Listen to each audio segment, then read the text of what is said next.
Hello दोस्तों, स्वागत है आपका हमारा यूट्यूब चैनल जमीन की सच्चाई। दोस्तों, जमीन की सच्चाई एकमात्र ऐसा चैनल है जो जमीन से जुड़ी समस्याओं के बारे में आपको रूबरू करवाता है। यहाँ तक कि उनसे होने वाले परेशानियों के बारे में आपको जागरूक करता है। आप कैसे उससे लड़ सके, आपको अवेयर करता है, जागरूक करता रहता है, आपको समाधान बताता है उससे लड़ने की परेशानियों से। तो ऐसी एक परेशानी को, और जो बहुत ही महत्वपूर्ण टॉपिक है, आज हम क्लियर करने वाले हैं। आपको हम बताएंगे उसके बारे में। कैसा लगेगा दोस्तों जब आप जो जमीन खरीद रहे हैं वो एकदम सस्ते दामों में मिल जाए। राइट, लालच तो आ ही जाएगा, लोग फंस जाते हैं तुरंत। लेकिन सस्ती जमीन अक्सर धोखा देने वाली होती है, यानी कि फ्रॉड वाली होती है। इसी बारे में आज हम जानेंगे। जान दीजिएगा दोस्तों हमारा टॉपिक क्या है। और हाँ, अभी तक जिन भी लोगों ने हमारे वीडियो को लाइक नहीं किया है, चैनल को सब्सक्राइब नहीं किया है, जल्द से जल्द वीडियो पर लाइक कर दीजिए और चैनल को सब्सक्राइब जरूर कर दीजिए, क्योंकि ऐसा इंफॉर्मेशन आपकी अपने शुद्ध भाषा में कोई नहीं समझाता और नहीं कोई आपको बताएगा। इसके तरीके पूरे यूट्यूब की पूरी हिस्ट्री आप खंगार लेंगे, पानी मार के धो भी लेंगे, तब भी आपको ऐसे शुद्ध भाषा में हिंदी में आपको समझाने वाला एक भी वीडियो नहीं मिलेगा। तो भाई साहब, देरी मत कीजिए, जल्द से जल्द आप वीडियो को लाइक कर दीजिए और चैनल को सब्सक्राइब कर ही दीजिए। आप खत्म कीजिए करके बस। ध्यान दीजिएगा दोस्तों, हमारा टॉपिक क्या है। ये जमीन सस्ती क्यों मिल रही है, असली वजह कोई नहीं बताता। हम बताएंगे इसकी वजह, हम बताएंगे सस्ती क्यों है और लोग तो लालच में क्यों पड़ जाते हैं। आज आपको हम यही क्लियर करेंगे। ध्यान दीजिएगा दोस्तों, हमने हमेशा की तरह कुछ क्वेश्चन लिख रखे हैं, इसको आंसर आपको हम बताएंगे। इसके अलावा भी अगर आपको कोई क्वेश्चन रहेंगे, कोई अगर सवाल आपके हैं, तो आप हमें कमेंट बॉक्स से मैसेज कर सकते हैं, उसको हम जवाब देंगे रिप्लाई में। अगर हमें लगेगा कि भाई ये जो क्वेश्चन आपने किया है बहुत ही बड़ा है, आपको हम रिप्लाई में समझा नहीं पाएंगे, तो आपके लिए हम वीडियो एक अलग से बना करके आपको बत समझाएंगे उसमें। ध्यान दीजिएगा दोस्तों, हमारा पहला क्वेश्चन क्या है। सस्ती जमीन का लालच कैसे फंसता है। कैसे फंसता है? चिड़िया को जैसे दाना डाला जाता है, वैसी सस्ती जमीन के नाम पर आपको दाना डाला जाता है और वो अक्सर वही फंस जाते हैं। और उस पर क्यों इतना सस्ता मिल रहा है? क्योंकि भाई उस एरिया में मान लीजिए 50 लाख रुपए जमीन चल रहा है और तब भी आपको 10 ही लाख रुपए का मिल रहा है। लेकिन क्यों इतनी मेहरबानी क्यों करेगा कोई आपके ऊपर? ये आपने कहीं सोचा है? कहीं भी नहीं सोचा आपने, क्योंकि आप तो भाई साहब चोरी चुप्पे जमीन लेने के चक्कर में पड़ गए। उनसे कि भाई किसी को भी कानो कान खबर नहीं होनी चाहिए, किसी को भी कोई कानो कान खबर नहीं होनी चाहिए। आप जमीन ले लेते हैं और लिखवा लेते हैं। अक्सर दिक्कत यही से चालू होती है। आगे हम जानेंगे, ध्यान दीजिएगा आप लोग। वजह नंबर 1, जमीन पर छुपा हुआ केस। सबसे बड़ा वजह है दोस्तों सस्ती जमीन पर छुपा हुआ केस। अक्सर एजेंट के मामले में आप लोग फंस जाते हैं। एजेंट बोलता है सस्ता जमीन है, किसी को बताइएगा मत, चुप्पे लिखवा लीजिए, नहीं तो कोई जान जाएगा तो ले लेगा। और आप चोरी चुप्पे लिखवा लेते हैं और जमीन नहीं लिखवाते, आप उसके साथ केस भी लिखवाते हैं, जो कि जन्म जन्मांतर यानी कि 10 से 20 साल 10 से 20 साल तक चलता रहेगा ऐसे मामलों में। और क्योंकि आपने कोई वेरिफिकेशन नहीं, केस वाली जमीन आपको चिपका दिया कि आप बस रजिस्ट्री पेपर देखकर ही मान गए, एजेंट के बातें में आप आ गए, मामला फंस गया वहां पे। अब आपको करना क्या है, ध्यान दीजिएगा दोस्तों। तीसरा हमारा क्या है, ये टॉपिक खत्म होने के बाद आपको हम सही तरीका ही बता देंगे कि जमीन लेने का सबसे सेफ तरीका क्या है, कौन कौन से टॉपिक ऐसे हैं आपको ध्यान देना है, कैसे वेरिफिकेशन करना, सब आपको बताएंगे। बस ये खत्म हो जाए आपको हम अच्छे से समझा देंगे। वीडियो में एंड तक बने रहिएगा। तीसरा क्या है, ध्यान दीजिएगा। वजह नंबर 2, सरकारी या विवादित रिकॉर्ड। सरकारी या विवादित रिकॉर्ड। अक्सर आबादी वाली जमीन आपको एजेंट दिखा देता है और बड़े बड़े अधिकारियों से मिलजुल कर मामला सेट रहता है, आपको लिखवा दिया जाएगा और वो जमीन सरकारी रिकॉर्ड में रजिस्ट्री तो हो जाएगी, लेकिन नामांतरण नहीं होता है। सरकारी रिकॉर्ड वाली जमीन हो, विवादित रिकॉर्ड वाली जमीन हो, ये सब जो है उस पर नामांतरण नहीं होगा आपका। क्यों नहीं होगा? मान लीजिए कोई घपला करके उसमें नामांतरण वगैरह भी करवा दिया, आपका हो गया। लेकिन कभी भी सरकार जग सकती है दोस्तों। अभी सरकार सोई हुई है, यानी कि राजस्व विभाग अभी सोया हुआ है। जिस दिन वो जगेगा सारे कबूतरों को उड़ा देगा। यानी कि जितने भी लोग उसके जमीन पर बैठे हुए हैं, उसके रिकॉर्ड वाली जमीन, पट्टे की जमीन, आबादी की जमीन, जो भी हो, वो सबको मारेगा, एक फटके में सबको हटा देगा। आपके ऊपर फाइन में लगेगा, बुलडोजर से आपका घर भी गिरा दिया जाएगा। जमीन तो जमीन गई, सब घर साथ में घर भी गया। पूछिए, by one get one free, एक लिया सब फ्री में मिला आपको, तकली तक भी मिल गई आपको, आपने ध्यान नहीं दिया। लेकिन अभी भी आपने इतने देर हो गए, आपने हमारे वीडियो को लाइक नहीं किया और चैनल को सब्सक्राइब नहीं किया, तो भाई साहब ऐसा कीजिए, आप जल्द से जल्द वो बटन दबा ही दीजिए सब्सक्राइब वाला, ताकि मैं आपको आपके लिए ऐसे ही वीडियो लेकर रोज को रोज आ सकूं, आपके परेशानियों का समाधान मैं बता सकूं आप लोग के लिए। सोचिए, अगर रिकॉर्ड वाली जमीन आपको बिक जाती है, अक्सर आपने देखा होगा कि प्लॉट वगैरह जब बिकता है तो एक गड्ढा रहता है पहले कई साल। अगर आप नए आए हैं तो बात अलग है, कोई पुराना आदमी भी अगर धोखा खा जाता है तो क्या कर सकते हैं। आप देखते होंगे कि भाई बहुत ही गड्ढा तालाब जमीन रहती है, वहां पे तालाब वगैरह 4-5 साल बाद वहां पे से तालाब ही गायब है। क्यों? जो वहां पे अब प्लॉटिंग चालू हो गई। भाई पहले तो गड्ढा था, लेकिन अब वो मिट्टी भर और करके पूरी अच्छे से किसी कंपनी ने, किसी प्लॉटर ने पूरा अच्छे से फाइट करके उसको आपको बेच दिया। उसमें कई प्लॉट कटे, जिसमें से एक प्लॉट आपने भी ले लिया। तो फिर अगर आपको बाद में पता चलता है कि भाई यहाँ पे तो तालाब है, आप क्या बोलेंगे? भाई हमारा थोड़ी अकेले का है, वो तो 100 लोग हैं, सबका गिराएगा। कितने लोग गिरा देगा वो? सबका थोड़ी गिराएगा, हमारा अकेले का थोड़ी गिराएगा। ये दिमाग में चलता रहता है। लेकिन जिस दिन सरकार जगेगी, जिस दिन राजस्व विभाग आपको नींद से जगेगा, मार के 100 घर को तोड़ देगा, आप हो जाएंगे बेघर। क्या हो जाएगा दोस्तों? नेक्स्ट क्या है? वजह नंबर 3, बैंक लोन भी नहीं देता।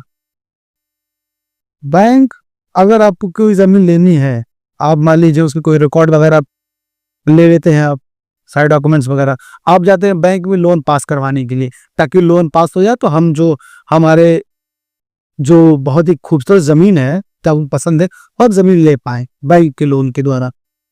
लेकिन उसमें क्या होता है कि बैंक कुछ दिन बाद, 4 दिन 5 दिन बाद जब वेरिफिकेशन करता है तो बोलता है कि हम लोन नहीं देंगे। और लोग यहीं पे सोचते हैं कि अरे क्या बात लो, बैंक चला अच्छा नहीं है, बहुत नकारा बैंक वाला। आप जाते हैं मार्केट में, भारी ब्याज से मार्केट से पैसा उठा लेते हैं और जमीन ले लेते हैं और आप फंस जाते हैं। लेकिन आप एक बार ये भी नहीं सोचते कि बैंक ने मना क्यों किया। हमारा सिविल स्कोर भी अच्छा है, सभी तो अच्छी है, लेकिन मना क्यों किया? इसलिए बैंक मना करता है कि वो आने वाले फ्यूचर को वो देख लेता है, वो सारे कागजात को वेरीफाई करता है, वो देख लेता है कि जमीन लेने लायक नहीं है। लेकिन आप लोग समझते नहीं हैं। आप लोग को समझना बहुत जरूरी है कि बैंक लोन ऐसे ही मना नहीं करता। आपको पूछना बहुत जरूरी है क्यों उसने मना किया है बैंक लोन देने से, क्योंकि लोन देगा तो उसी का फायदा है। ठीक है दोस्तों, अगला ध्यान दीजिएगा। वजह नंबर 4, कब्जा या रास्ते का झगड़ा। अक्सर आपने देखा होगा, पहले कब्जे बात करेगी कब्जा वाले। अक्सर आपने देखा होगा कि आपने जिस भी जमीन की रजिस्ट्री करवाई, आप जब गए घर बनवाने भी तो वहां भी तो कब्जा किसी और का मिल गया। वो बोलता है कि भाई तो हमारी जमीन है, और आप बोलते हैं कि भाई हमारे पास रिकॉर्ड है।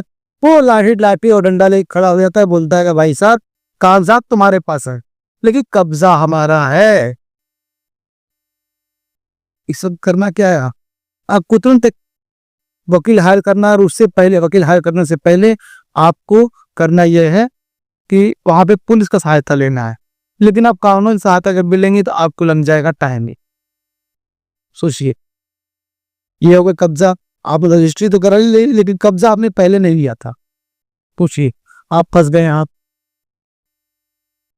और इसलिए करना यह होता है कि आपको सिविल कोर्ट में केस दर्ज करना होगा, तब ये मामला क्लियर हो पाता है। लेकिन कब तक क्लियर होगा कोई पता नहीं। और रास्ते का झगड़ा।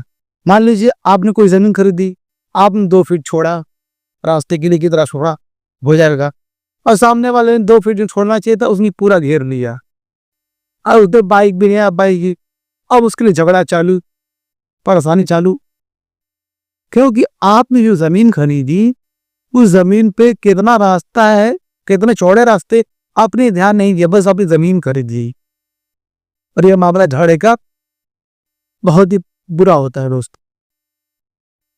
पुलिस कार्रवाई होगी, दोनों लोगों को डंडे पड़े के आप हो जाएंगे परेशान, पैसा भी दीजिए, परेशानी भी झेलिए। और यही लोग करते हैं। अवज्ञा है सबसे बड़ी गलती जो लोग करते हैं, सबसे बड़ी गलती जो लोग करते क्या करते हैं, अब आपको हम समझाएंगे कि वो लोग क्या नहीं करते हैं। जमीन लेने का जो सही तरीका है वो लोग फॉलो नहीं करते तो लोग फंस जाते हैं। अब आपको हम बताएंगे जमीन लेने का तरीका। और आप जल्द से जल्द ऐसा कीजिए, इस वीडियो को लाइक कर दीजिए और चैनल को सब्सक्राइब कर ही दीजिए, क्योंकि ऐसा इंफॉर्मेशन यूट्यूब पर सिर्फ हम आपको बताएंगे, कोई नहीं बताएगा। ध्यान दीजिएगा और बहुत ही ध्यान से देखिएगा जमीन लेने का सही तरीका। जो भी जमीन आपको खरीदनी है, अगर आप एजेंट के माध्यम से तो हैं तो उससे बोलिए कि भाई मुझे मालिक से खतौनी पेपर लेकर मुझे दे दो। और वो भी अगर मान लीजिए अगर ये 2026 चल रहा है जनवरी का, तो 2026 जनवरी का मुझे दो खतौनी, कोई पुराना दिसंबर और नवंबर अक्टूबर का मत दे देना। मुझे अभी इसी वक्त का नया खतौनी चाहिए, अपडेटेड वाला। या फिर अगर आपकी डायरेक्ट मालिक से बात है, जमीन के मालिक से, तो आप उनसे ले सकते हैं। अब खतौनी ले लीजिए।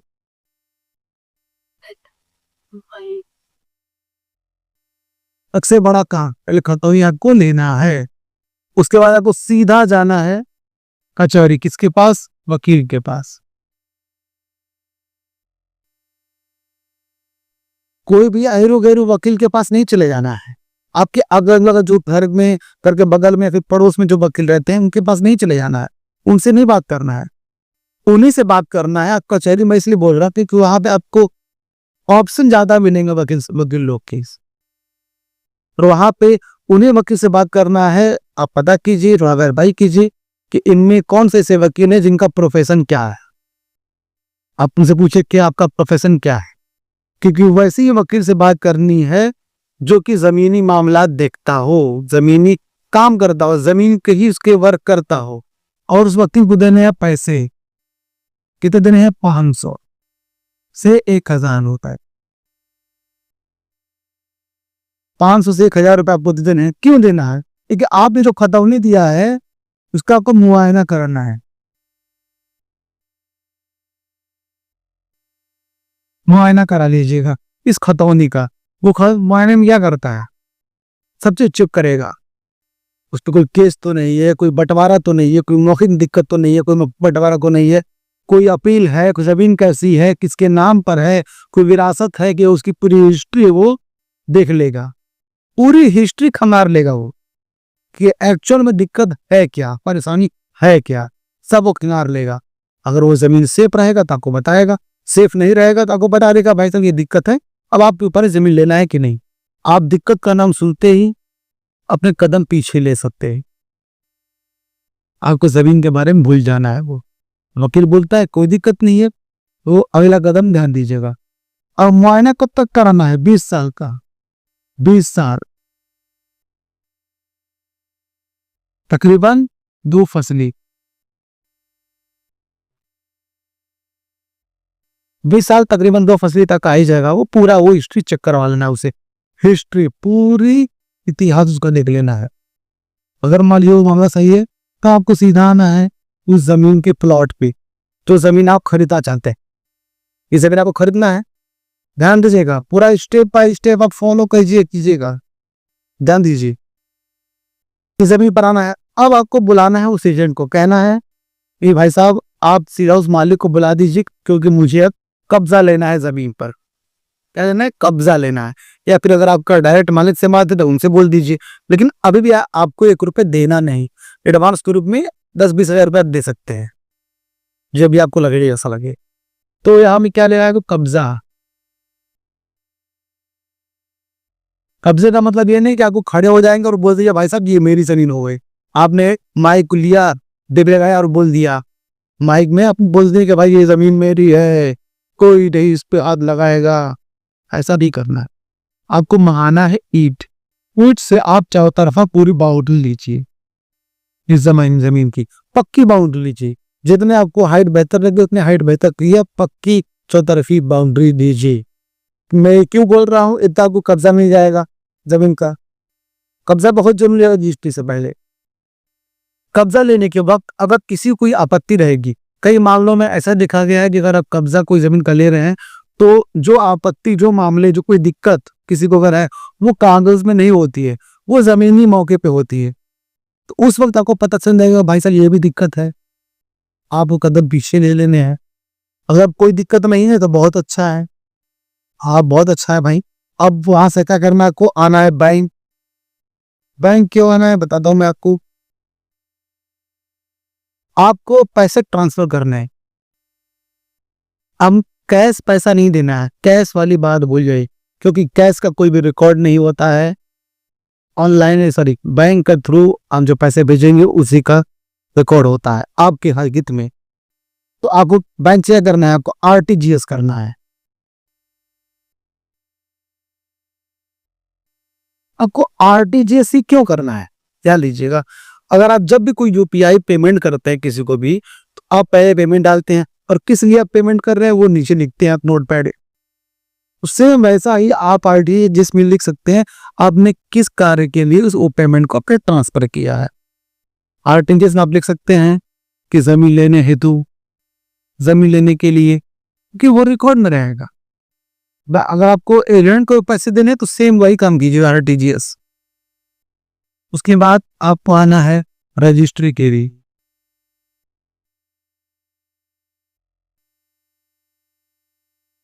आपको आना है रजिस्ट्री के लिए। रजिस्ट्री में आपको कई चीजों का ध्यान देना है। आप जो डॉक्यूमेंट्स उसको देंगे, अपने आधार कार्ड, बैंक कार्ड जो आप दे रहे हैं, उसमें जो नाम मेंशन है सेम नाम वो भी मेंशन वही होना चाहिए, सेम वही चीज, कोई मात्रा गलती नहीं होना चाहिए। आप करवाइए जो टाइपराइटर जो इस्तेमाल कर रहा है बंदा कचहरी में, आप उस आदमी के पास बैठ जाइए, अपने डॉक्यूमेंट्स लेकर, कहिए भाई साहब हमारा रकबा, हमने कितनी जमीन है उसका रकबा, पूरा दशमलव क्या है, कितने अंक हैं, वो सब ध्यान दीजिए आप। और प्लस आप जो है हमारे जो नाम है वो सब ध्यान देते हुए लिखिएगा, एक भी गलती नहीं होनी चाहिए। और गलती हो जाएगी तो बहुत दिक्कत है, को फिर संशोधन के लिए करवाना होगा, वो आप कराइए। उसके बाद सबसे आखिर में आता है नामांतरण। नामांतरण कब होता है? 15 से 20 दिन, यानी रजिस्ट्री के 15 से 20 दिन बाद आपको कराना है नामांतरण। सबसे मोस्ट और अहम चीज और आखिरी चीज जमीन लेने का सबसे आखिरी स्टेप यही है, जो कि रजिस्ट्री हो जाता है। कई बार वकील वगैरह भूल जाते हैं, नामांतरण नहीं कराते हैं, लेकिन आपको दिक्कत हो जाता है। आपको करना क्या है, क्योंकि आपने पैसे खर्च किए हैं, आपने अपने सपनों का आशियाना बनाने के लिए अपने खून पसीने एक करके आपने बहा करके वो जमीन खरीदी है। तो जहां 15 से 20 दिन हो जाते हैं, आप रजिस्ट्री के पेपर उठाइए और जितने आपके डॉक्यूमेंट सब उठा करके आप जाइए वकील के पास, और फिर भाई साहब हमारा आप नामांतरण के लिए अपील कर दीजिए। अगर वो उसने कर रखा हो पहले से तो बोल देगा भाई हो रखा है, नहीं किया रहेगा तो आपको वो कर देगा। और नामांतरण अपील होने के 1 हफ्ते बाद आपको अपने खतौनी में चेक करते रहना है, क्योंकि नामांतरण एक होता है कि जो राजस्व विभाग का जो रिकॉर्ड है उसमें पुराने मालिक का नाम हटा करके आपका नाम लिख दिया जाता है, जी कि आपको खतौनी में दिखने लगेगा पुराने वाले मालिक का नाम हटा करके आपका। वही काम होता है नामांतरण का, जो कि बहुत ही जरूरी है। रजिस्ट्री तो सिर्फ एक जमीन खरीदने का तरीका है रजिस्ट्री। तो आप नामांतरण करा के 2-3 दिन बाद जो है आप अपना ऑनलाइन चेक करते रहिए, जब तक आपका नाम दिखने न लगे, का नाम खतौनी, जब दिखने लगेगा तो आप भाई उससे बेफिक्र हो जाइएगा। आप भाई जमीन हमारी तो हो गई। अब आप सही से सेफ तरीके से जमीन ले चुके हैं। यही वो गलती है जो लोग अक्सर हमेशा करते हैं। सबसे बड़ी गलती लोग क्या करते हैं, यही करते हैं, लोग ये तरीका फॉलो नहीं करते हैं। और आपको यही तरीका फॉलो करना है, तब आप एक सही तरीके की जमीन आप ले सकते हैं, नहीं तो आप कोई भी जमीन नहीं ले पाएंगे। तो इसके लिए आपको हम सिर्फ सलाह क्या देंगे, ध्यान दीजिएगा लिखित रूप में। हमारी साफ सलाह यही है कि अगर जमीन बहुत सस्ती लग रही है तो पहले वजह पूछिए। खतौनी, खसरा, नक्शा, बैंक लोन सब जांचें। जांचने के बाद ही 1 रुपया दीजिए। 1 भी रुपया को तभी देना है जांचने के बाद ही, वरना सस्ती जमीन सबसे महंगी पड़ सकती है अगर कोई अड़चन आ गई तो। अड़चन आने के बाद दोस्तों कोई साथ नहीं देता है। आपको हमेशा सचेत रहना है, सतर्क रहना है, और आपको हमारे वीडियो को लाइक करना है और चैनल को सब्सक्राइब करना है, और इस वीडियो को उन लोगों तक शेयर करना है। अगर आपको वो रिश्तेदार हो, दोस्त हो, भाई बहन, उनकी तरफ शेयर कर दीजिए। आप कोई नहीं है तब भी आप शेयर कर ही दीजिए, ताकि उन लोगों तक ये बात पहुंच सके कि जमीन के लेने के तरीके और गलत तरीके से लेने से क्या दिक्कत हो सकती है, और सही तरीके से क्या तरीका है, सही तरीका जो कि जमीन लेने का। और आप कमेंट बॉक्स में मैसेज जरूर कीजिएगा अगर आपको कोई भी सवाल हो, कैसे भी हो, जो आपको कोई नहीं बताता है, कोई वकील आपको नहीं बताता, कोई सब केस हो जो फंसा है, आप हमसे पूछिए, आपको हम जवाब देंगे। जो वकील नहीं बताएगा हम उसको बताएंगे। अगर हमें लगेगा कि बहुत ही बड़ा मसला है, बहुत ही बड़ी ज्यादा दिक्कत है, आपको हम कमेंट बॉक्स में नहीं समझाएंगे, आपको हम वीडियो के माध्यम से समझाएंगे। ठीक है दोस्तों, तो बढ़ते हैं अपने आखिरी लाइन की तरफ। फिर मिलेंगे दोस्तों किसी नए वीडियो में, किसी नए टॉपिक की तरफ। तब तक हमें दीजिए इजाजत। जय हिंद दोस्तों।